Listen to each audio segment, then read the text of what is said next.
ॐ सहनाववतु सहनौ भुनक्तु सह वीर्यं करवावहै तेजस्विनावधीतमस्तु मा विद्विषावहै। ॐ शान्ति शान्ति शान्तिः।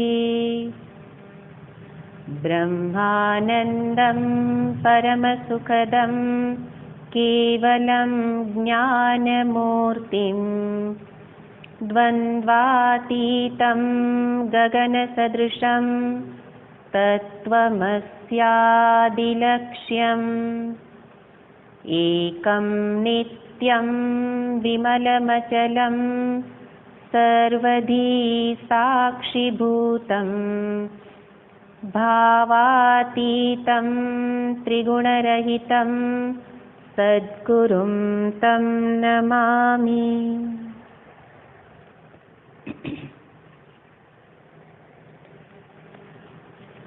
ઉપદેશ સારમ પ્રથમ શ્લોકનું આપણે પાઠ કરશું. દરેકને માટે સ્ક્રીન ઉપર આ શ્લોક રાખું છું. બરાબર?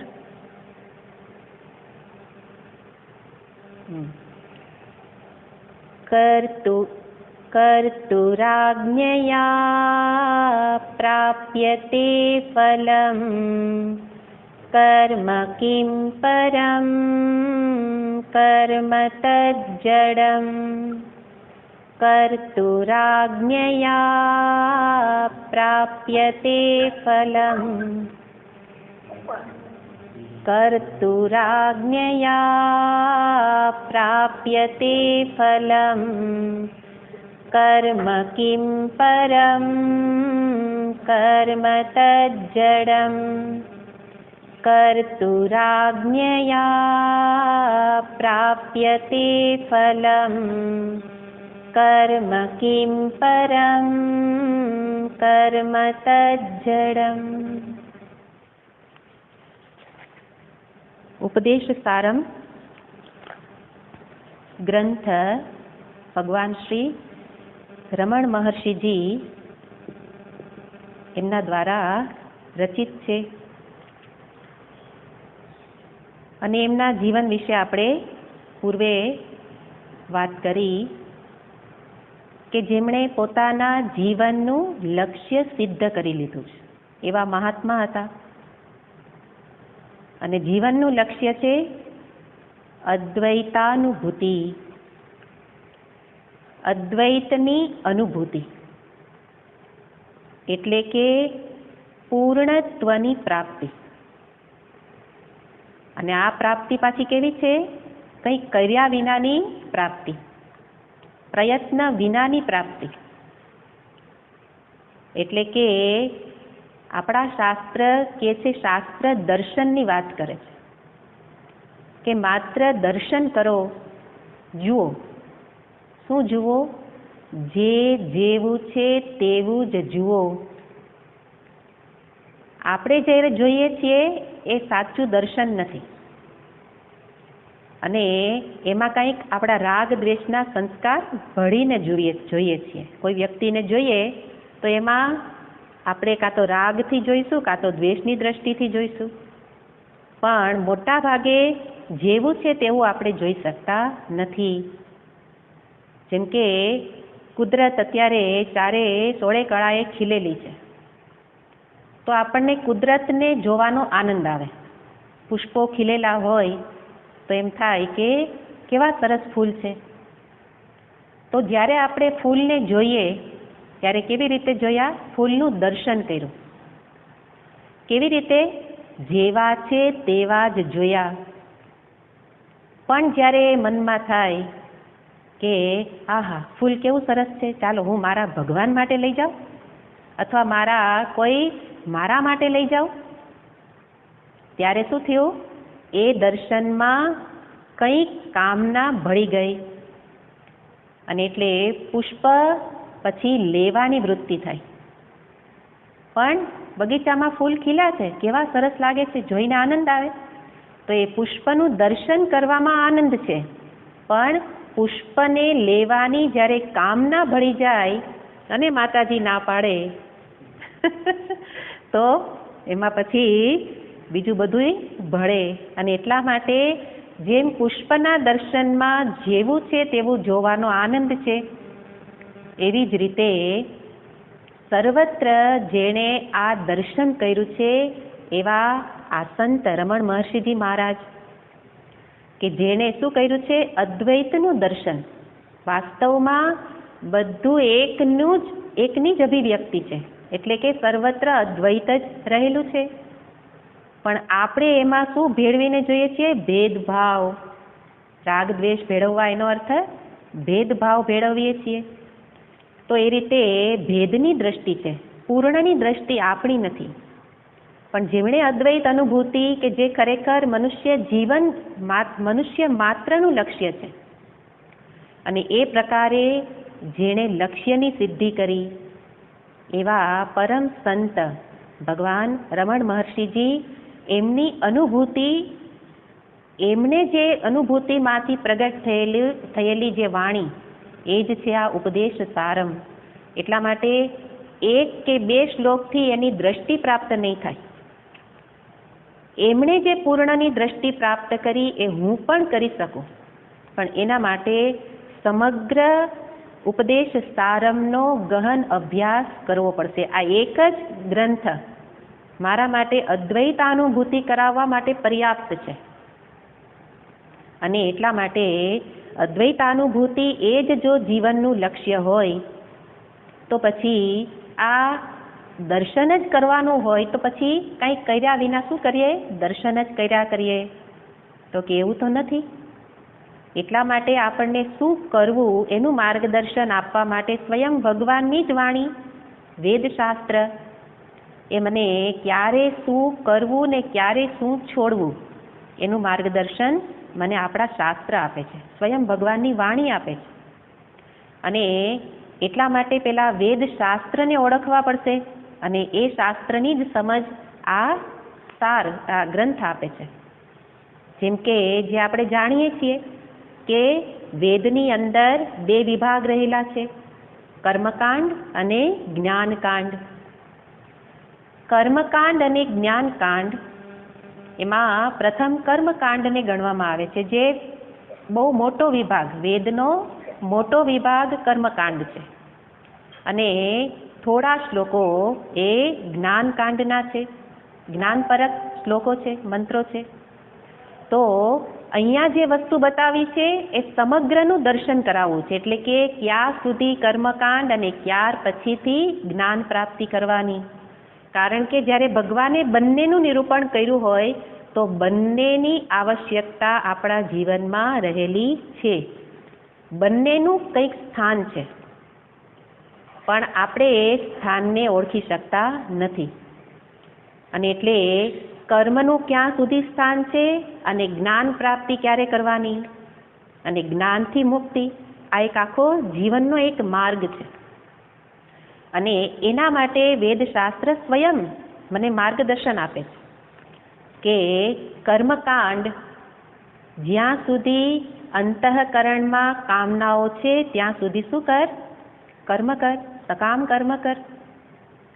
અને એ કામનાઓ કરતા કરતા, કામના પૂર્તિ કરતા કરતા વિચાર પણ કર કે દરેક કામના મને જે જોઈએ છે તે આપી શકવા સમર્થ નથી. મારે કામના પૂર્તિ કરીને શું જોઈએ છે? પરમ સુખ, પરમ શાંતિ. પણ અત્યાર સુધી કામનાઓની પૂર્તિ કરીને સુખ કરતા દુઃખ જ પ્રાપ્ત વધારે થયું છે, અને કદાચ સુખ મળ્યું પણ છે તો એ ટકેલું નથી.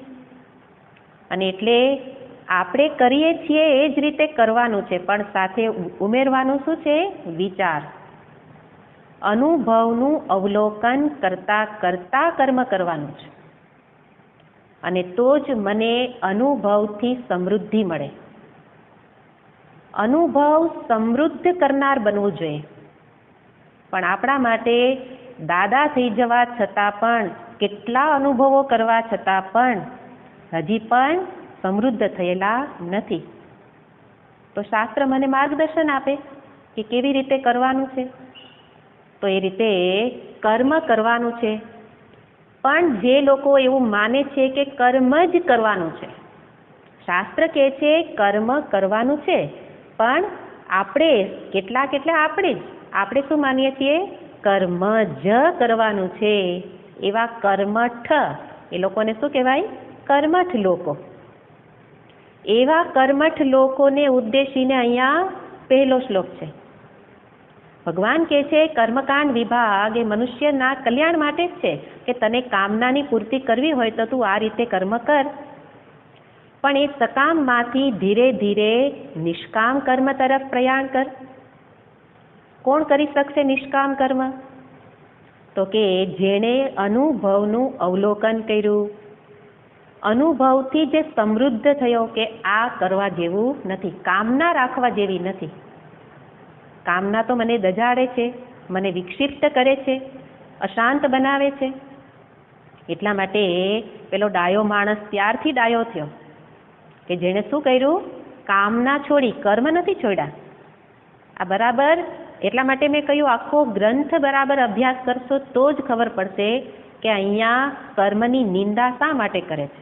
નિંદા કરીને છોડાવવા નથી. ભગવાને જ વેદશાસ્ત્રમાં માર્ગદર્શન આપ્યું કે કામના છોડ, કર્મ કર.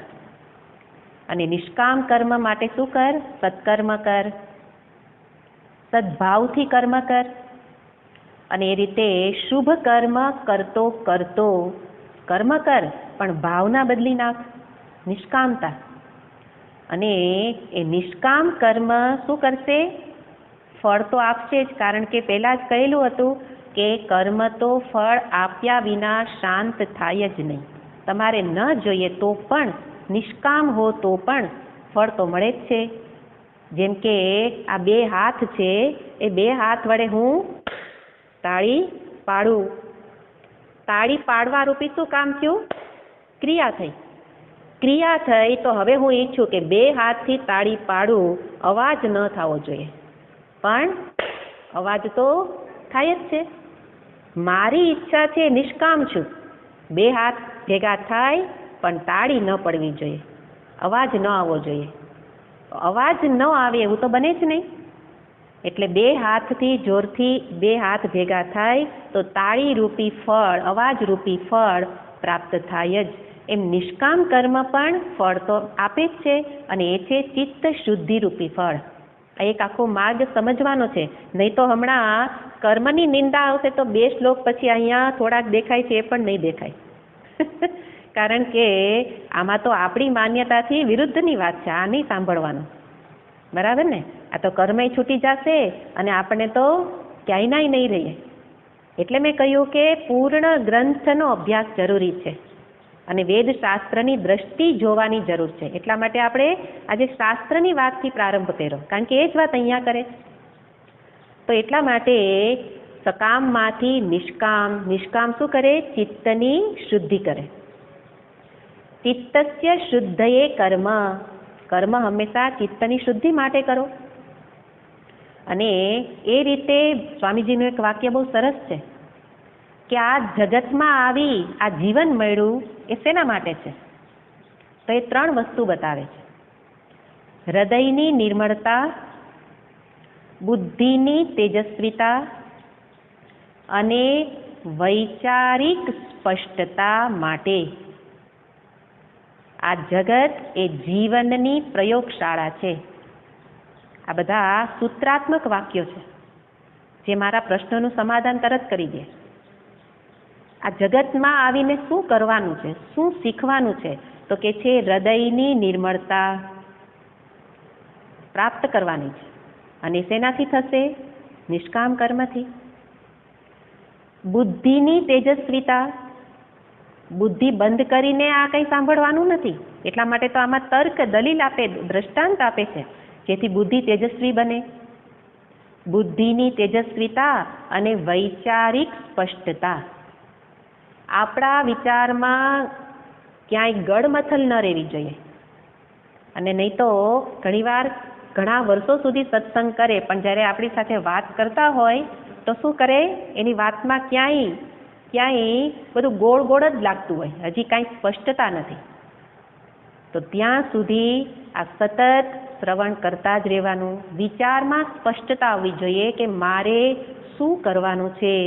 તો શાસ્ત્ર કહે છે કે કર્મ કર, પણ કર્મ જ નહીં, બંનેનું સ્થાન જોઈ લે કે એક વખત નિષ્કામ કર્મ કરતા કરતા ચિત્ત શુદ્ધિ થાય, જિજ્ઞાસા થાય, તો તું જ્ઞાનનો અધિકારી છો.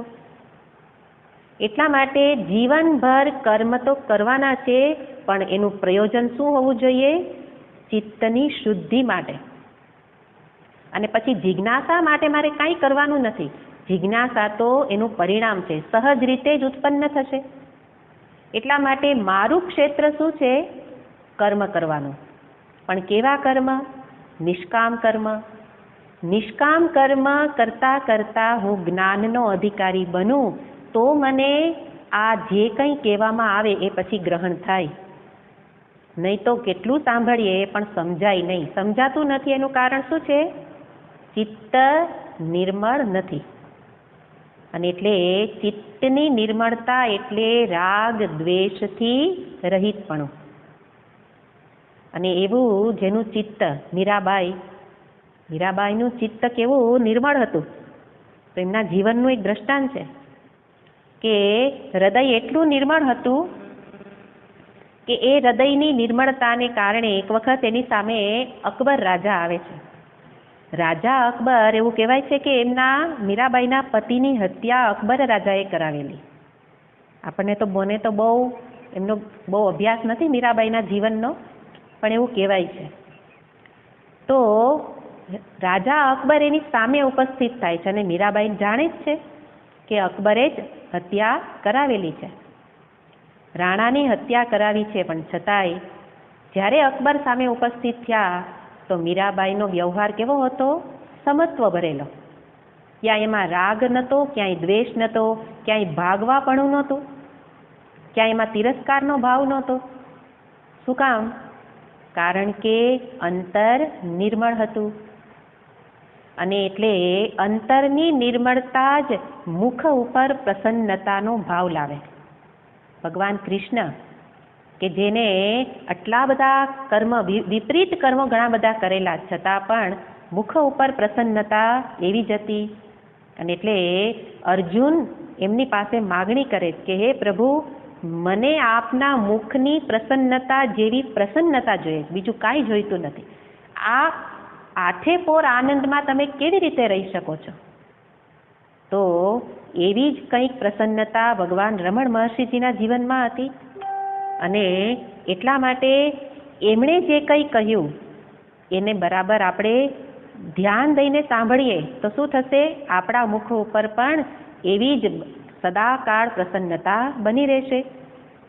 તો એમનું કહેવાનું છે પહેલા શ્લોકની અંદર કે જ્યાં સુધી કર્મ જ અંતિમ માની લઈએ, કર્મ જ સર્વશ્રેષ્ઠ માનવામાં આવશે તો એ અધૂરું જ્ઞાન છે. શાસ્ત્ર તો કહે છે કર્મકાંડમાંથી જ્ઞાનકાંડમાં પ્રવેશ કરો, જ્ઞાનના અધિકારી બનો. અને જ્ઞાન એટલે આત્મ સ્વરૂપને જાણી અને મુક્તિની પ્રાપ્તિ કરો.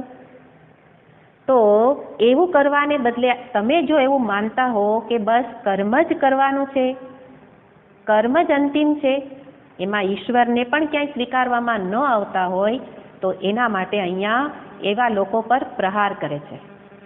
અને એવા લોકો છે, શાસ્ત્રીય ભાષામાં કહીએ તો મીમાંસકો. મીમાંસક એટલે ક્યાંય ગોતવા જવાનું નથી, આપણે જ બધા કે જો આપણી માન્યતા આવી હોય કે બસ કામ કરો, આ 1 કલાક બેસીને સમય બગાડો છો, એટલે કર્મ કરવાનું, બીજું કાંઈ કરવાની જરૂર નથી. અને કદાચ પૂજા ભક્તિ કરવા હોય તો કોણ કરે? ઘરવાળા કરે. આપણી માન્યતા છે કે ભાઈઓની માન્યતા શું છે? તો કે સત્સંગ કોણ કરે? ઘરવાળા કરે. પૂજા કોણ કરે? ઘરવાળા કરે.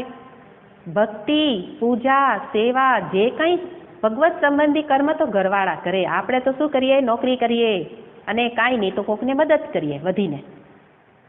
પણ એવા લોકોની જ વાત છે, એટલે સમજી લેવું કે જો આપણી માન્યતા આવી હશે તો આપણી ઉપર જ પ્રહાર કરતો આ શ્લોક છે કે આ વિચારસરણી જરા પણ યોગ્ય નથી. અને એટલે કે છે કે કર્મના સ્થાનને ઓળખો. પણ જો મીમાંસક, જે મીમાંસકની માન્યતા છે કે જે ખરેખર વૈદિક છે, વેદને માને છે, એટલે સુધી માને છે કે એમનું એક વિધાન છે કે વર્ણ માત્રેણ આનર્થક્યમ ન સંભવતી. એક અક્ષર પણ વેદનું આનર્થક્ય નથી. વેદના એક એક અક્ષરને એ મહત્વ આપે છે, પણ છતાંય માને છે શું? તો કે એની માન્યતા છે કે આ જે કંઈ સર્જન છે એ સર્જન ઈશ્વરનું નથી. સર્જનમાં ક્યાંય ઈશ્વર રહેલો નથી. અને કર્મ પોતે જ એનું ફળ આપે છે. કર્મથી જ મુક્તિરૂપી ફળ. બીજા બધા ફળ પણ કર્મ આપે અને કર્મ જ મુક્તિરૂપી ફળ આપે. એનો અર્થ બીજા લોકના ગમનને એ લોકો મુક્તિ કહેતા હોય. મૃત્યુ પછી વૈકુંઠ લોક જાવું કે ગોલોક જાવું તો આપણે પણ શું માનીએ છીએ? હે ને? આપણે પણ એવું જ માનીએ છીએ ને કે મૃત્યુ પછી ભગવાન મને ગોલોકમાં લઈ જજે, વૈકુંઠમાં લઈ જજે. પડદો નીચો કરજે. અને એ રીતે લોકના ગમનને મુક્તિ માને છે. અને એ રીતે અહીંયા જો મીમાંસકોની આ પ્રકારની માન્યતા હોય તો એના માટે અહીંયા કહે છે ભગવાન કે કર્મ કિમ પરમ કર્મ તજ્જડમ. કર્મ તો જડ છે અને જડ કર્મ માટે ઈશ્વરની જરૂર પડે. પણ એ શું માને છે? જડ કર્મ જ ફળ આપે છે. એટલા માટે એ કર્મને જડ માનતા જ નથી. એમના મતે એટલે આપણે આપણને જ જોવાના. એક જગત નિત્ય છે. એ શું માને છે? જગત નિત્ય છે અને નિત્ય છે માટે સર્જન નથી. અનિત્ય હોય તો જન્મ થાય ને મૃત્યુ થાય. પણ જગત નિત્ય છે અને માટે એને ઈશ્વરની જરૂર નથી, સર્જન કરતાની જરૂર નથી. જગત નિત્ય છે અને સાથે વેદ શાસ્ત્રને પણ નિત્ય માને છે. જગત નિત્ય, વેદશાસ્ત્ર નિત્ય, એટલે વેદના રચયિતાની પણ જરૂર નથી. તો એટલે આવી જ રીતે એમની આ પ્રકારની જે માન્યતા કે જગતના સર્જનહારની જરૂર નથી, વેદના રચયિતાની જરૂર નથી, કારણ કે નિત્ય છે, કર્મ જ એનું ફળ આપે છે અને કર્મ જ મોક્ષ પણ આપે છે. તો એવા પ્રકારના મીમાંસક અથવા તો આપણને અહીંયા મહર્ષિજી ઉપદેશ આપે છે કે આ માન્યતા યોગ્ય નથી. કારણ કે કર્તુઃ આજ્ઞયા પ્રાપ્યતે ફલમ. કર્તુઃનો અર્થ કર્યો ઈશ્વર કરતા, એની આજ્ઞાથી ફળની પ્રાપ્તિ થાય છે. કર્મ સ્વયં ફળ આપી શકે નહીં. એટલે આ શ્લોકની અંદર પોતાના ઈશ્વરત્વને પણ બતાવે છે ભગવાન કે ઈશ્વર જ સર્વસ્વ, ઈશ્વર જ અંતિમ વસ્તુ છે, કર્મ અંતિમ નથી. એટલે ઈશ્વર પોતાને સિદ્ધ કરવા પડે. શું કામ કરવા પડે? કારણ કે આપણે ઈશ્વરને માનતા નથી. એટલે ઈશ્વર આવીને વારંવાર પોતાને સિદ્ધ કરે, હું છું. ગીતાજીમાં વારંવાર ઈશ્વરે પોતાને સિદ્ધ કર્યા. કેવી રીતે? તો ત્યાં શ્લોકોમાં કે ચાતુર્વર્ણ્યમ મયા સૃષ્ટમ. સીધે સીધું ભગવાને ચોખ્ખું કહી દીધું કે આ 4 વર્ણની વ્યવસ્થા મેં કરી છે. પણ તસ્ય કર્તારમ અપી અકર્તારમ અવ્યયમ. પણ તું એમ ન માનતો કે એનો કર્તા હું છું. કર્તા માનીશ તો વળી પાછું એનું ફળ આવશે. એટલે કર્તા તો હું તો અકર્તા છું, પણ છતાંય મેં 4 વર્ણની વ્યવસ્થા મેં કરી છે, મેં બનાવી છે. મયાધ્યક્ષેણ પ્રકૃતિ સૂયતે સચરાચરમ. આ સચરાચર જગત એ મારી અધ્યક્ષતામાં પ્રકૃતિએ નિર્માણ કરેલું છે, એટલે માયા. તો એ રીતે ઈશ્વરે પોતાની સિદ્ધિ ત્યાં કરેલી છે. એટલે અહીંયા કહે છે એવા ઈશ્વરની આજ્ઞા વડે સર્વને ફળ પ્રાપ્ત થાય છે. કોને ફળ આપે છે ઈશ્વર? જીવાત્માને. કયા જીવાત્માને ફળ આપે છે? જે જીવાત્મા પોતાને કર્તા માને છે. અહીંયા બે વસ્તુ થઈ, બે કરતા થઈ ગયા, જીવાત્મા કરતા અને ઈશ્વર પણ કરતા. અહીંયા શ્લોકની દ્રષ્ટિએ ઈશ્વર કરતા છે અને મારી દ્રષ્ટિએ કરતા કોણ છે? જીવાત્મા, જીવ કરતા છે. જીવાત્મા કરતા નથી પણ કરતા બની ગયેલો છે. કેવી રીતે બની ગયો? જીવાત્મા એટલે હું જીવ નથી અને મેં કોઈ કર્મ કર્યું નથી, હું કરતા નથી, પણ અજ્ઞાન વશાત પોતે પોતાને એક દેહધારી માનવા લાગ્યો. દેહધારી માની અને પછી આ શરીર, ઇન્દ્રિય, મન, બુદ્ધિથી કર્મ થાય છે. તો દેહ એટલે શરીર, ઇન્દ્રિય આદિ, એનાથી કર્મ થાય છે અને એને પોતે હું માની લીધો. અને એટલે શું કહે છે? આ તો મેં કર્યું. એટલે પોતે જ્યારે પોતાને કરતા માને છે એની પાછળ અજ્ઞાન રહેલું છે. બારણું બંધ કરી. અજ્ઞાન વશાત પોતાને કરતા માને છે. બાકી વાસ્તવિક કરતા તો કોણ છે? અહીંયા કીધું ઈશ્વર. અને ઈશ્વર કર્મનું ફળ આપે છે. કર્મનું ફળ ઈશ્વર આપે છે. ક્યારે આપે? તો કે કર્મનું ફળ ઈશ્વર અત્યારે પણ આપે, થોડા સમય પછી પણ આપે અને અનંત જન્મો પછી પણ આપે. ક્યારે આપવું? એ ઈશ્વર કોને અધીન આપે છે? આજ્ઞયા. આજ્ઞાનો અર્થ કર્યો નિયમોને અધીન. ઈશ્વરના નિયમોને અધીન આ જીવને એના કરતા હોવાપણાને કારણે ફળ મળે છે. આ રીતે અર્થ થશે. અને એટલા માટે પ્રથમ લાઈનનો અર્થ શું કરવાનો? કર્મ અંતિમ નથી, કર્મ સત્ય નથી, પણ સત્ય કોણ છે? ઈશ્વર, પરમાત્મા સત્ય છે. અને એટલે પહેલા તો ઈશ્વરમાં શ્રદ્ધા બનશે. પહેલા વાક્યથી જો ઈશ્વરમાં શ્રદ્ધા બને તો જ પછી આગળની વાત મને ગળે ઉતરે. કારણ કે આગળની વસ્તુ તો ઈશ્વરને કેન્દ્રમાં રાખીને છે. તો અહીંયા ઈશ્વર જ મહાન છે, શ્રેષ્ઠ છે, એની સિદ્ધિ કરી.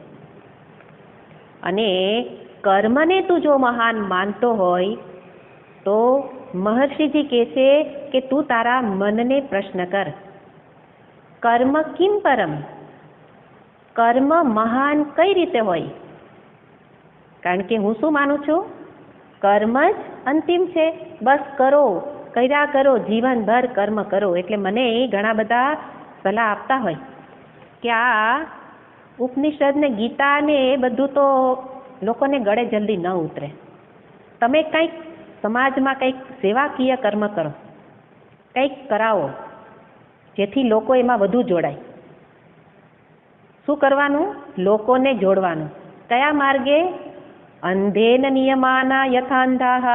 હું અંધ બનું અને મારી પાછળ બીજા અંધ બનીને પતનની ગર્તામાં લઈ જવા માટે હું એવા કર્મ કરાવું. એનો અર્થ સેવાકીય કર્મ ખોટા નથી, પણ એ મહાન નથી, એ પરમ, એ અંતિમ નથી.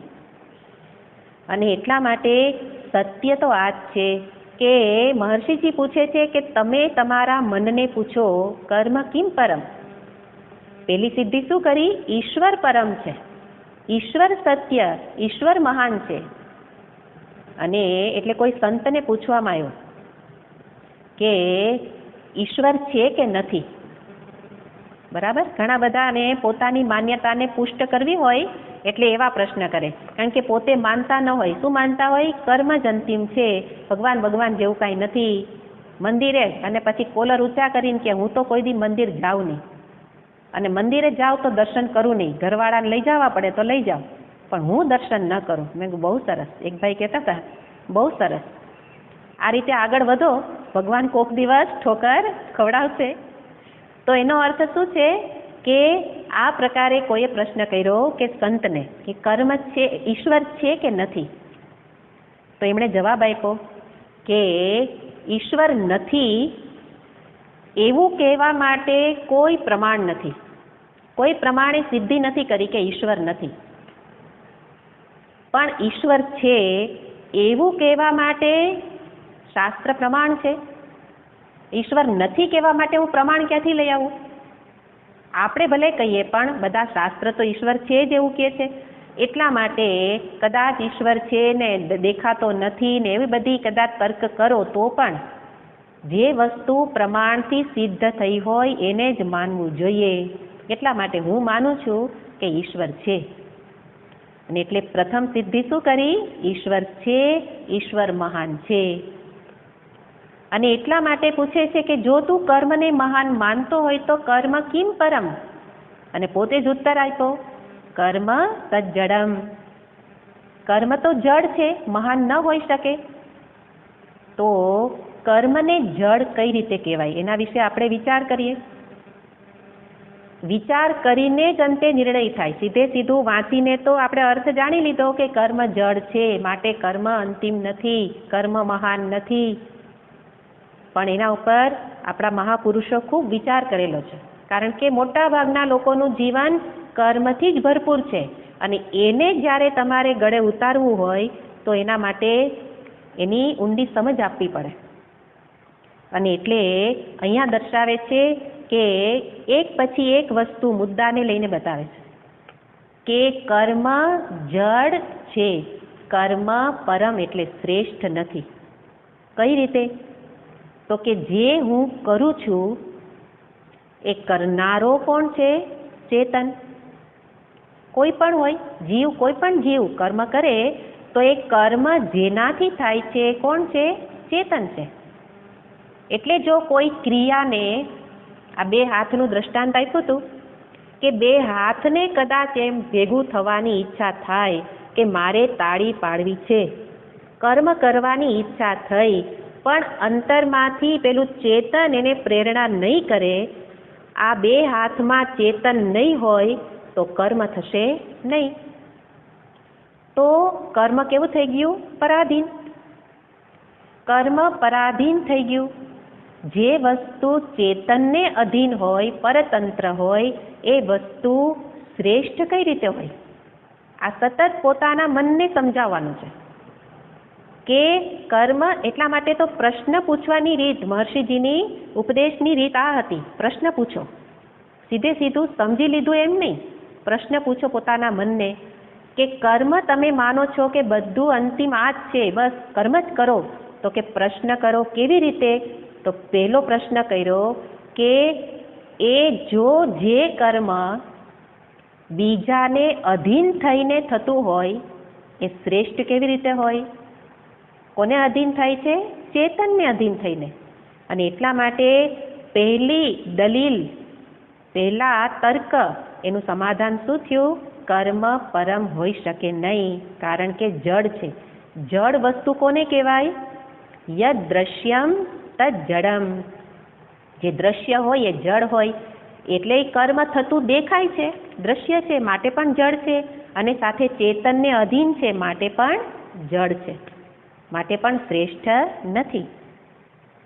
બીજું કારણ આપવામાં આવે છે કે કર્મ પરમ કિમ? કેવી રીતે કર્મ શ્રેષ્ઠ હોય? કારણ કે કર્મ તો સ્વયં પોતે સર્જન છે. આ જેમ દેહ સર્જન છે તો દેહ નાશવાન છે. નાશવાન દેહ છે એને તો કાંઈ સત્ય ન કહેવાય. એવી જ રીતે આ કર્મ એ પણ સર્જન છે. કેવી રીતે? ગીતાજીમાં બધા ઉત્તરો આપ્યા છે. સહયજ્ઞા પ્રજા સૃષ્ટવા પુરોવાચ પ્રજાપતિ. યજ્ઞરૂપી કર્મ એટલે બધા કર્મ, એને પ્રજાપતિએ સહયજ્ઞા પ્રજા સૃષ્ટવા, ત્યાં સર્જન કરેલું છે. કર્મ બ્રહ્મોદ્ભવમ વિદ્ધિ, બ્રહ્માક્ષર સમુદ્ભવમ, ત્યાં કર્મની ઉત્પત્તિ બતાવી. તો જે વસ્તુનું સર્જન થયેલું હોય એ કેવી રીતે મહાન હોઈ શકે, અંતિમ સત્ય હોઈ શકે? પુત્ર ધારો કે એમ કહેવા લાગે કે પિતા કરતા હું મહાન છું, તો બાળક બુદ્ધિ માનીને પિતા હસી લેશે. પણ પિતા સમજે છે કે પુત્રને કહેશે કે તું મારામાંથી આવ્યો અને તું મહાન કેવી રીતે હો? એવી રીતે ઈશ્વરે સર્જન કરેલું છે કર્મ, તો જે વસ્તુ સર્જન હોય એ કદી પણ અંતિમ હોઈ શકે નહીં. એ જડ જ હોય, સર્જન હોય એ બધું જડ જ હોય. અને એટલે દેહનું સર્જન છે તો માટે દેહ કેવો છે? જડ છે. એટલે પણ કર્મ પરમ ન. પ્રશ્ન પૂછીએ છીએ એના દલીલ, એના તર્કથી ઉત્તર, આપણે સીધે સીધું ગ્રહણ નથી કરવાનું, પણ આ એના સમાધાન માટેનું આ તર્ક આપે છે કે સર્જન હોય એ જડ જ હોય. કર્મ તત જડમ, તત કર્મ જડમ. અને એટલા માટે પણ ચેતનને અધીન છે. કર્મ સ્વયં સર્જન છે, માટે કર્મ અંતિમ હોઈ શકે નહીં, શ્રેષ્ઠ હોઈ શકે નહીં. ત્રીજી વસ્તુ બતાવવામાં આવે છે કે કર્મ એ જો ફળ આપતું હોય તો કર્મથી હંમેશા મર્યાદિત ફળ જ મળે છે. મારે શું જોઈએ છે? અમર્યાદિત શાશ્વત સુખ જોઈએ છે, શાંતિ જોઈએ છે, શાશ્વત ફળ જોઈએ છે. કર્મ આપી શકે નહીં. એનો અર્થ મારે જોઈએ છે તે કર્મ આપી શકે તેમ નથી. આ પહેલાં તો નિર્ણય થવો જોઈએ. શા માટે? તરત આપણે કહીએ હે ને, કીધું જ છે, પ્રશ્ન કરો. આપણે સીધું ગ્રહણ નહીં કરવાનું. જેમ બાળકો પૂછે ને કેમ આમ, એમ આપણું મન પણ બાળક જેવું છે, પ્રશ્ન કરશે. એટલા માટે એને સમાધાન આપવું પડશે કે કર્મ અસીમ ફળ આપી ન શકે, કારણ કે કર્મની આ મર્યાદા છે. શું મર્યાદા છે? તો કે કર્મથી જે કંઈ પ્રાપ્ત થાય એ હંમેશા દેશ, કાળ, વસ્તુથી સીમિત ફળ જ મળશે. એ દેશથી મર્યાદિત હશે, કાળથી મર્યાદિત હશે, વસ્તુથી મર્યાદિત હશે. આપણે અત્યાર સુધી કર્મ જ કર્યું છે અને કર્મ જ કરવાનું છે. કર્મને કાંઈ સાંભળીને છોડી દેવાનું નથી. એટલા માટે ફરી યાદ રાખવાનું કે કર્મને છોડવાનું નથી કીધું અહીંયા. બરાબર સમજવાનું કે જે વસ્તુ બતાવવામાં આવે છે એટલું જ ગ્રહણ કરવાનું છે. નહીં તો સીધો અર્થ લેશું કે ચાલો હવે કર્મ છોડી દો, આપણાથી તો ન છૂટે. એક કહેશે આપણાથી ન છૂટે, બીજો કહેશે ના ના હવે છોડી દો. એટલે આપણી સ્થિતિ આવી છે, સીધા છેડા ઉપર જતા રહીએ. એક વ્યક્તિ અધકચરી દશામાં કર્મ છોડી દે, બાવો બની જાય, અને બીજો જીવનભર કર્મ જ કરે. આ આખા મોટા ભાગના લોકો આની અંદર આવી જાય. એક વચ્ચેથી છોડી દે છે. પરિપક્વતાથી કર્મનો ત્યાગ કરનારા તો જવલ્લે જ મળે છે. ભગવાન ત્યાગની વાત કરે છે, પણ ત્યાગ કરવાનો નથી. ત્યાગ તો થઈ જાય, પરિપક્વતા આવે તો છૂટી જાય. આંબામાં કેરી રૂપી ફળ પાકે તો તમારે તોડવા ન જવું પડે, પડી જ જાય. એવી રીતે મારું ક્ષેત્ર તો આટલું જ છે, પરિપક્વતા મેળવવાની, વૈચારિક સ્પષ્ટતા મેળવવાની. અને એટલે કર્મને અધકચરી દશામાં છોડવાનું, એટલે અહીંયા છોડવાની વાત નથી. બધા પેલા સમજી રાખવાનું છે. અહીંયા તો માત્ર વાસ્તવિકતા બતાવવી છે, વિચાર જ કરાવે છે. શું કરાવે છે? તું જેને અંતિમ માને છે, પરમ સત્ય માને છે, એ પરમ સત્ય નથી. ત્યાગ કરવાની વાત નથી. અને એટલે અધકચરી દશામાં ત્યાગ ન કરતો કોના જેવી સ્થિતિ થશે? પેલો 9 માસ સુધી માએ બાળકને ગર્ભમાં ધારણ કરવું જ પડે. અને જો એને કોઈ ઉપદેશ આપે અથવા તો એનું મન એમ કહે કે હવે મારે જલ્દી બાળકનું મુખ જોવું છે, એટલે શું કરી દઉં? જન્મ આપી દઉં, અથવા તો અપાઈ જતો હોય છે, તો એ બાળક મેચ્યોર નથી હોતું. જે બાળક પૂરેપૂરા સમયથી પહેલાં જન્મી લીધું એ મેચ્યોર નથી હોતું. ક્યાંક ને ક્યાંક એની અંદર મર્યાદા સીમિત આવી જ જતી, એની ક્યાંક ખોડખાપણ આવી જ જતી હોય છે. અને જે બાળક 9 માસ પછી પણ જન્મ ન લે ત્યારે પછી અંદરને અંદર મૃત થઈ જતું હોય છે. એનો અર્થ પરિપક્વતા માટે જેટલો સમય આપવો જોઈએ એટલો એને આપવો જ પડે. એવી જ રીતે મારે પણ કર્મથી શું કરવાનું છે? પરિપક્વ થવાનું છે. ત્યાગની વાત નથી કરી, અને પરિપક્વતા માટે વિચાર કરાવે છે. આ વિચાર શેના માટે છે? મારા મનને મેચ્યોર બનાવવા માટે છે. એટલા માટે આંધળી દોડ કરવાની ના પાડે છે અને એના વિશે વિચાર કરાવે છે કે તું જે કરે છે એનું વિચાર કર. ખાલી શું કરવાનું એ તારે તો કરે છે જ કર, પણ વિચાર કરીને કર. અને એટલે જે ત્રીજું બતાવે છે કે કર્મથી જે ફળ મળે છે એ તો કેવું છે?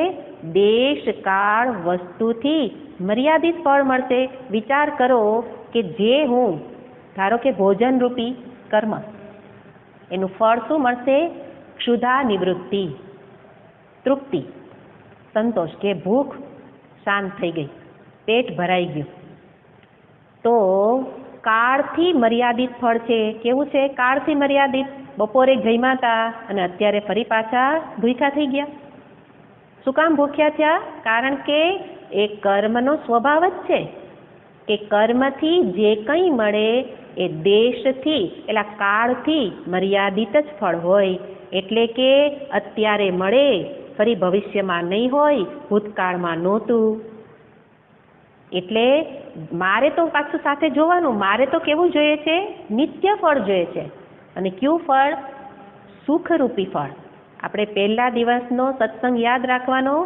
જીવનનું લક્ષ્ય, મારા મનની ઈચ્છા આ છે, નિત્ય શાશ્વત સુખ. તમે બોલો કે ન બોલો, દરેકના મનમાં આ જ ઈચ્છા છે, પરમ શાંતિ. એટલે આશ્રમ બધાને કેમ ગમે છે? અહીંયા શાંતિ છે. આશ્રમનું બાંધકામ ગમે એવું હોય, બાંધકામ ન ગમતું હોય, પણ શાંતિ ગમતી હોય. તમે જે કંઈ વ્યવહાર કરો છો, બોલો છો, એની પાછળ તમારું મન જ અભિવ્યક્ત થાય છે. અને મન એટલે બધાના મનની આ ઈચ્છા છે. તો મારે જોઈએ છે તે કર્મ નહીં આપે, કારણ કે શાંતિ આપશે, સુખ આપશે. અત્યાર સુધી મને સુખ આપ્યું જ છે, પણ એ સુખ કેવું છે? કાળથી સીમિત સુખ છે. દેશની મર્યાદા છે. દેશ એટલે સ્થળ. એટલે કે અત્યારે અહીંયા જે મળે, કર્મથી મને જે ફળ મળે અત્યારે અહીંયા મળશે, બીજા સ્થાનમાં જાવ તો ન મળે. ભોજન રૂપી આપણે ઉદાહરણ લીધું કે ભાઈ તમે અહીંયા રહેશો તો તમે ભોજન કરી શકશો, પણ તમે કહો કે રસોઈ તૈયાર છે ને હું તો બહાર જાઉં છું, તો ક્ષુધા નિવૃત્તિ નહીં થાય. કારણ દેશરૂપી મર્યાદા છે. અહીંયા ભોજન કરશો તો તૃપ્તિ થશે, બીજી જગ્યાએ ભોજન નહીં મળે તો તૃપ્તિ નહીં થાય. તો દેશથી મર્યાદિત ફળ છે, એક સ્થળે હોય, બીજા સ્થળે ન હોય.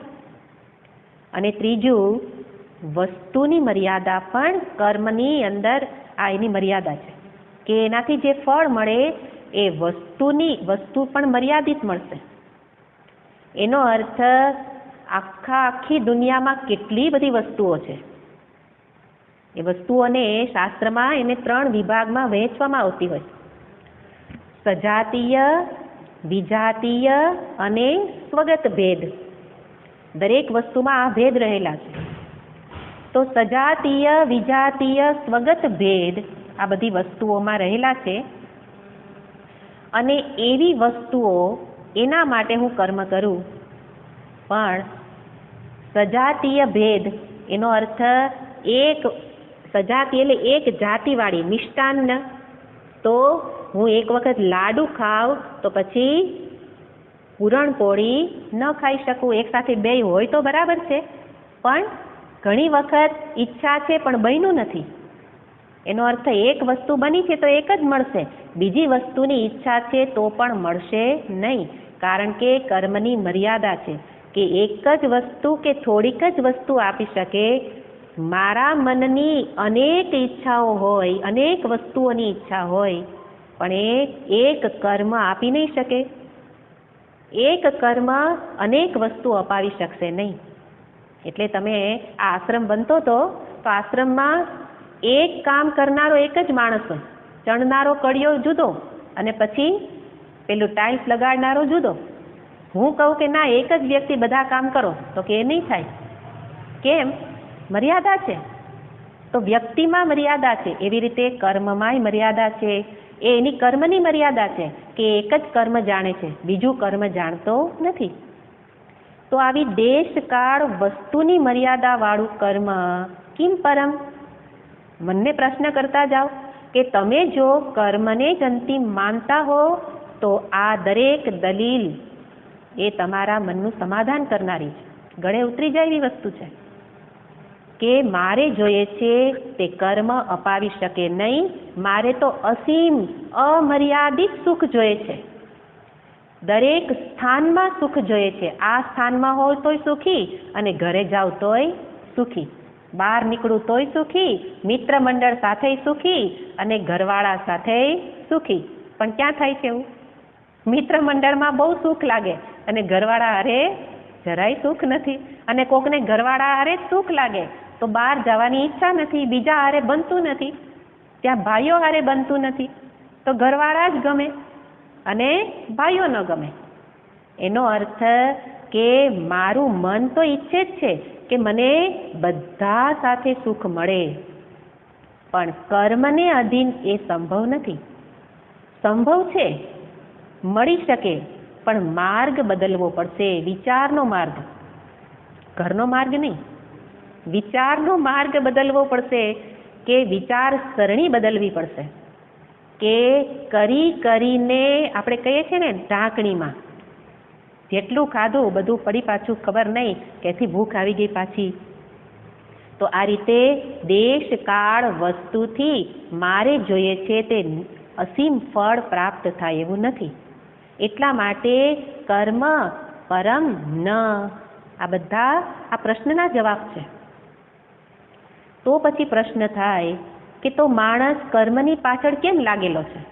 રોજ રોજ નિરંતર કર્મ જ કર્યા કરીએ છીએ, જીવન આખું કર્મથી ભરાઈ ગયેલું છે.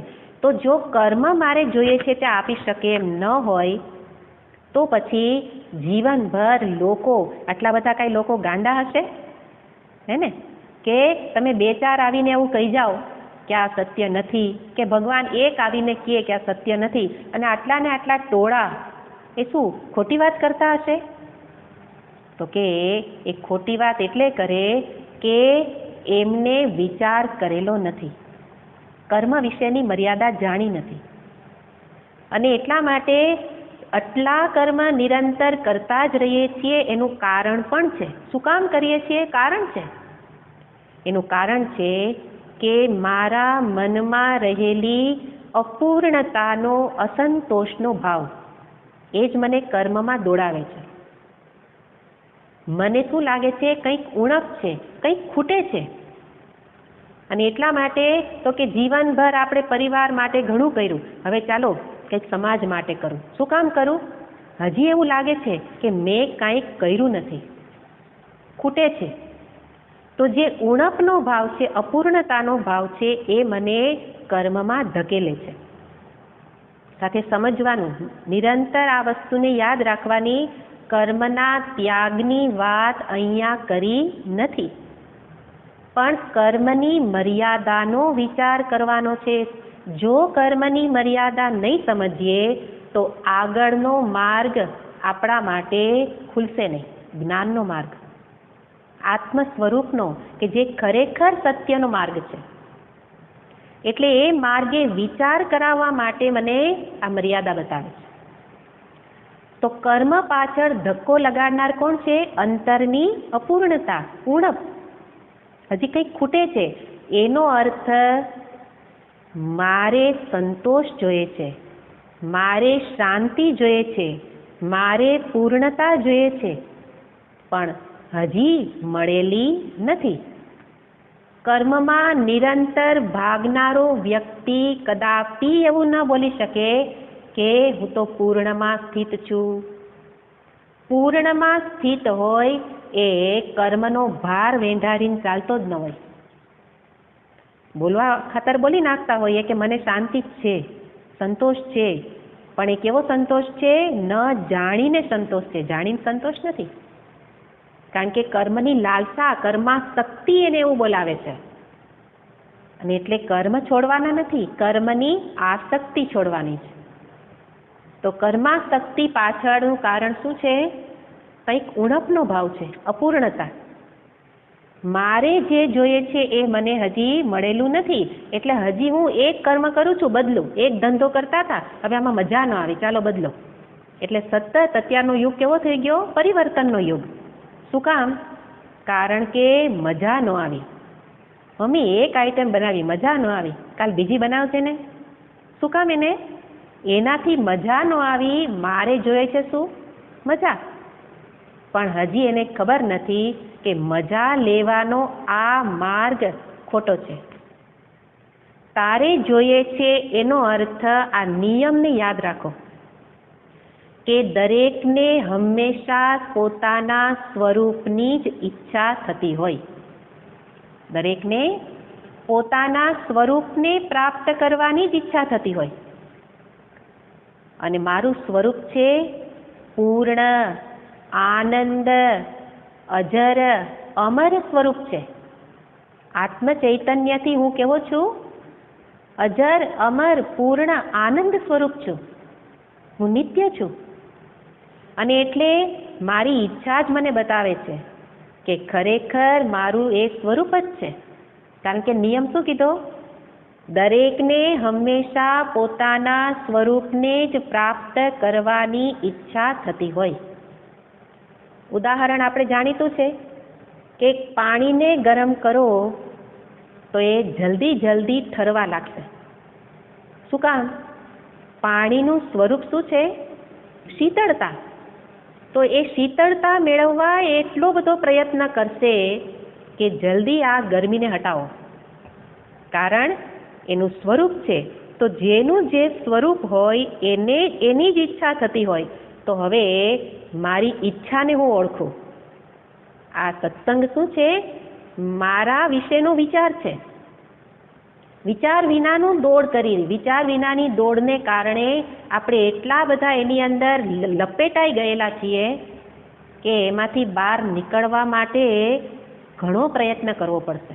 પ્રયત્ન કયો? વિચારનો જ પ્રયત્ન. આ વિચાર શાસ્ત્ર મને કેવી સરસ રીતે કરાવે છે તો કે છે પોતાના સ્વરૂપને પ્રાપ્તિની જ ઈચ્છા. તમને પાણીનું દ્રષ્ટાંત જો ગળે ઉતરતું હોય તો એ જ દ્રષ્ટાંત ફરી પોતાના માટે લઈ આવો કે મારા મનમાં શું ઈચ્છા છે. હમણાં જ કીધું મજા જોઈએ છે. મજા આવતી નથી, મજા જોઈએ છે.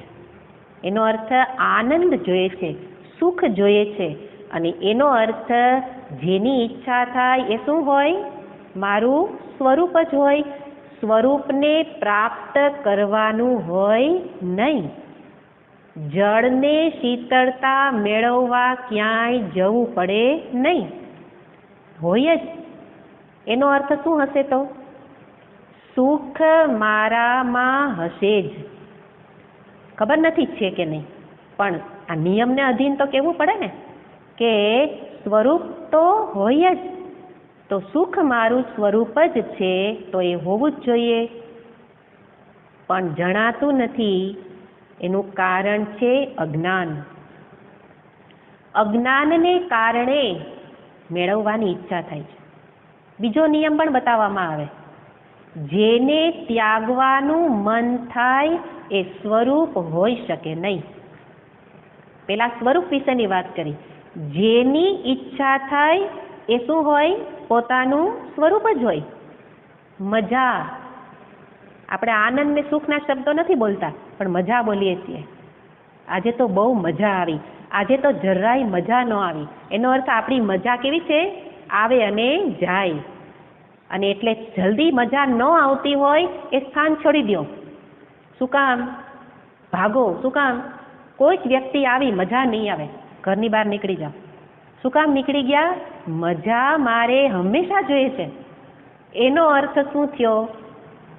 મજા એ મારું સ્વરૂપ હશે. પણ મૂર્ખામી કેવી છે કે આનંદ એ મારું સ્વરૂપ છે અને સુખને શોધવા બેટો બહાર નીકળો. માતાજી થાકી ગઈ, હવે મને કાંઈક સુખ મળે, શાંતિ મળે એવો ઉપાય બતાવો. આ દુઃખથી છૂટવું છે તો એને પ્રશ્ન આપણે પૂછવો પડે મહર્ષિજીની જેમ, દુઃખ ક્યાં છે? તો કહેશે તમે અમારી જગ્યાએ હો તો ખબર પડે કે દુઃખ કેવું છે. વિચાર્યા વિનાનું દુઃખ છે. હમણાં જ વિચાર કર્યો કે જો દુઃખ મારું સ્વરૂપ હોય એટલે કે મારામાં હોય તો એ સ્વરૂપ તો હંમેશા રહેવું જોઈએ. દુઃખ ક્યાં રહે છે? હમણાં 2 ઘડી 2 સારા શબ્દ બોલશે તો દુઃખ જતું રહેશે. એનો અર્થ જેને આપણે બીજો નિયમ જોયો, જેને ત્યાગવાનું મન થાય એ કદાપી મારું સ્વરૂપ હોઈ શકે નહીં. આને આપણે મનમાં કોતરી રાખવા જેવું છે. બધી સમસ્યાનું સમાધાન. ત્યાગવાનું મન કોને થાય છે?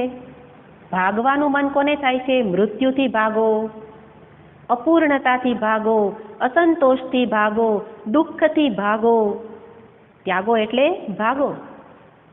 જેનાથી ભાગવાનું મન થાય એ મારું સ્વરૂપ ન હોય. એનો અર્થ શું થયો? મૃત્યુ મારા સ્વરૂપમાં નથી. તો નિર્ણય શું થયો? હું અજર અમર છું. હવે કોરોનાનો ભય જતો રહ્યો તો માસ્ક નહીં બાંધવાનું, માસ્ક બાંધવાનું, ડિસ્ટન્સ નહીં રાખવાનું. ફરી પાછા એમ નહીં કે છેડે જતા રહીએ. આપણી બુદ્ધિ તરત જ નિર્ણય કરે, છેડે જતા રહે. કોરોના બોરોના કાંઈ નથી, હું તો અજર અમર છું. અજર અમર સ્વરૂપથી છું. બરાબર સ્પષ્ટ રાખજો. વ્યાવહારિક રીતે તો બધું જ છે. કોરોના છે, કોરોનાનો ભય પણ હોય, પણ સ્વરૂપ દ્રષ્ટિથી હું અજર અમર છું. એટલે પોતાના સ્વરૂપનું સ્મરણ કરીએ તો ભય ન રહે, પણ શરીરમાં તાદાત્મ્ય હોય તો ભય રહેશે.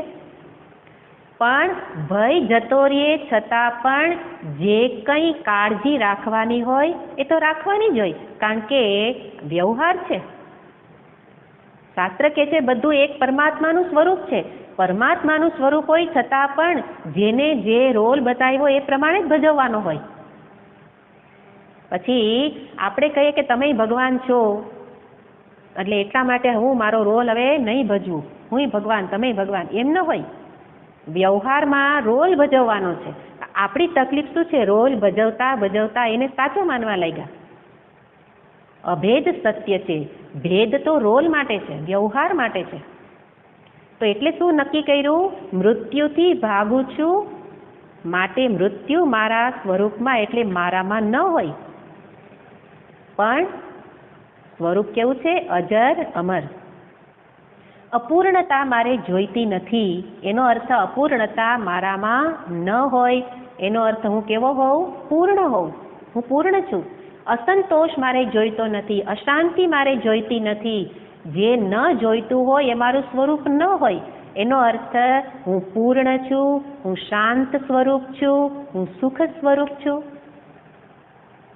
અને એટલે હવે મને મારો પરિચય થઈ ગયો આ એક પ્રશ્ન પૂછવાથી. કર્મ કિમ પરમ? કર્મ જડમ. જડમ કર્મ એ નિશ્ચય કરાવવા માટે આગળ દલીલો જોઈ. અને જડ કર્મ હોય એટલે કે કર્મ અંતિમ ન હોય તો સત્ય શું છે? વિચાર કરતા સમજાયું કે સત્ય શું છે? અહમ અજરઃ અમરઃ નિત્ય પૂર્ણ શાંત સુખ આત્મ સ્વરૂપ. આવી મારી ઓળખાણ છે. અને એ પરમ, એ શ્રેષ્ઠમ, બીજું બધું એના સિવાયનું અપરમ, નિકૃષ્ટમ. અને એવી રીતે જ્યારે મને હું ઓળખી જાઉં, પણ નથી ઓળખાતું. શું કામ નથી ઓળખાતું? તો કે મૂળ જાણી લ્યો. મહર્ષિજીની આ વિશેષતા હતી, મૂળ સુધી પહોંચો. જેમ આપણે પેલા દિવસે દ્રષ્ટાંત જોયું હતું કે પેલા ગણપતિ શાસ્ત્રી એમણે કહ્યું કે કેટલા વખતથી જપ તપ કરું છું. તપ કોને કહેવાય? ત્યારે એને શું પ્રશ્ન કર્યો હતો? તપ કરનાર કોણ છે એને ઓળખો, જપ કરનાર કોણ છે એને ઓળખો, એના સ્વરૂપને ઓળખો. પણ આપણે સ્વરૂપને જાણતા નથી, સ્વરૂપનું અજ્ઞાન. એટલા માટે જે કંઈ આપણે કરીએ છીએ એનું મૂળ જાણો કે મને કર્મ અંતિમ કેમ લાગે છે. એનું મૂળ છે અજ્ઞાન. અજ્ઞાનને કારણે અપૂર્ણતા જણાય છે. શેનું અજ્ઞાન? હું પૂર્ણ છું, સુખ સ્વરૂપ છું, એનું અજ્ઞાન. અજ્ઞાન એટલે ન જાણવું ભગવાન ગીતાજીમાં એક જ વ્યથા વારંવાર ઠાલવે છે, મૂઢાહા ન અભિજાનંતી. આ મૂઢ લોકો મને જાણતા નથી. મને જાણો પોકારી પોકારીને કે ગીતાજીનો સત્સંગ કરો. હવે મારાથી નહીં થાય. શું કામ નહીં થાય? હજી આ સંબંધ સાચવવાનો છે, હજી આ કામ બાકી છે, હજી આ કરવાનું છે. એટલે ભગવાન કહે કે મૂઢાહા, આ મૂઢ લોકો જાણતા નથી કે મને જાણો. મેં જ ગીતાજીમાં આવીને કહ્યું છે હું કેવો છું, હું કોણ છું, પણ અજ્ઞાનને કારણે જાણતા નથી. અને એટલે અજ્ઞાન એક વખત આવી ગયું પછી એની સેનાને લઈને જ આવે, એકલું ના આવે. અજ્ઞાનની સેના છે અપૂર્ણતા, અપૂર્ણતાને કારણે કામના, કામનાને કારણે કર્મ, કર્મને કારણે એનું ફળ, ફળ ભોગવવા ફરી જન્મ. જન્મ કોના કારણે થયો? અજ્ઞાની થઈને જન્મ, મૃત્યુ પામ્યા ને, એટલે ફરી પાછા અજ્ઞાન લઈને જન્મ અને ફરી પાછી ચક્ર ચાલુ. તો આ ચકડોળે ચડાવનારું કોણ છે? અજ્ઞાન. કર્મમાં ધક્કો મારનારું કોણ છે? અજ્ઞાન. કર્મને પરમ માનનારું કોણ છે? અજ્ઞાન. અને એને વિચાર કરાવ્યો કે કર્મ અંતિમ નથી, કર્મથી કંઈક આગળ છે, એટલે કર્મ છોડી દે નહીં. ફરી પાછું વિચારજો, કર્મ છોડી દે નહીં, વિચારપૂર્વક કર્મ કર, તો એમાં તું બંધાઈ નહીં જા, એમાં તું લપેટાઈ નહીં જા. અને એ રીતે અહીંયા નિશ્ચય કરાવ્યો કે જે વસ્તુ બૃહદારણ્યક ઉપનિષદમાં યાજ્ઞવલ્ક્ય ઋષિ ગાર્ગીને પણ કહે છે, યોવા એતદક્ષરમ ગાર્ગી અવિદિત્વા અંતવાન ફલમ પ્રાપ્નોતિ ભવિષ્યતિ, અંતવાન ફલમ ભવિષ્યતિ. એક વખત યોવા અક્ષરમ, હે ગાર્ગી, વિદુષી છે ગાર્ગી, વિદુષી ગાર્ગી સાથે એમનો સંવાદ છે, યાજ્ઞવલ્ક્ય ઋષિ અને ગાર્ગીનો. તો યાજ્ઞવલ્ક્ય ઋષિ કહે છે કે હે ગાર્ગી, એક વખત આ અક્ષરને જાણ્યા વિના, વચ્ચેની પૂર્તિ, વચ્ચે મંત્ર છે કે જે અક્ષર પરમાત્માને જાણ્યા વિના જે હોમ, હવન, જપ, તપ ઇત્યાદિ કર્મમાં લાગેલો છે એ તો અંતવાન ફળને જ પ્રાપ્ત કરશે. એનો અર્થ હોમ, હવન, જપ, પૂજા, તપ કે બીજા કર્મ છોડી દેવાના નહીં, પણ આગળ જે કહ્યું અવિદિત્વા, જાણ્યા વિના કરે છે, એટલે માટે તું અક્ષરને જાણી લે પછી કર. કારણ કે કર્મ વિના તો નહીં કશી ક્ષણમ આપી, કોઈ ક્ષણ પર રહી શકવાનું નથી. કદાચ તમે છોડવાનું નક્કી કરો તોય નહીં છૂટે. એટલે જાણ્યા વિના કરીએ છીએ, માટે એ કર્મ મારે જોઈતું નથી, એ દુઃખ, અશાંતિ આપે છે. પણ જો જાણીને કરું તો એ કર્મ મને એ ફળ નહીં આપે. શું ફળ નહીં આપે? દુઃખ, અશાંતિ નહીં આપે. શા માટે? શું જાણીને કર્યું? તો કે શાંતિ, સુખ એ તો મારામાં જ છે, છતાં પણ આ રોલ ભજવવા માટે કરવાનું છે. તો આ સ્થિતિ કેવી હશે? બરાબર કલ્પના કરો કે પ્રાપ્તિ કરી લીધા પછી કર્મ કરવાનું છે. કર્મ કરીને પ્રાપ્તિ કરવાની નથી. એક વખત પ્રાપ્ત થઈ ગયું, એક વખત જે વ્યક્તિ બેન એની ભૂખ સંતોષાઈ ગઈ છે અને પછી રસોઈ કરશે ને એ પ્રેમથી કરશે, પણ ભૂખી રસોઈ કરશે તો શું થશે? ભૂખના વડકા ભરતી ભરતી રસોઈ કરશે. અને એવી આપણી સ્થિતિ છે કે તૃપ્તિ નથી અને તૃપ્તિ મેળવવા કર્મ કરીએ છીએ, સુખ નથી, સુખ મેળવવા કર્મ કરીએ છીએ, એટલે અશાંતિ ભેગી આવે. પણ એક વખત સુખ ક્યાં છે સમજાઈ ગયું, સુખ મળી ગયું, શાંતિ ક્યાં છે સમજાઈ ગયું, પછી કર્મ કરું તો એ કર્મ મને થકવે નહીં, એ કર્મમાં આનંદ આવશે. કારણ કે આનંદ મળ્યા પછીનું કર્મ છે, આ કર્મ કરીને આનંદ મેળવવો નથી. અને એટલે કહે છે કે કર્મને જડ માનો, કર્મ મારે જોઈએ છે તે અપાવી શકે એમ નથી. હું ચેતન છું, કર્મ મારે અધીન છે, એ મને કેવી રીતે અધીન કરી શકે? અને એટલો વિચાર કરીને હવે કરો.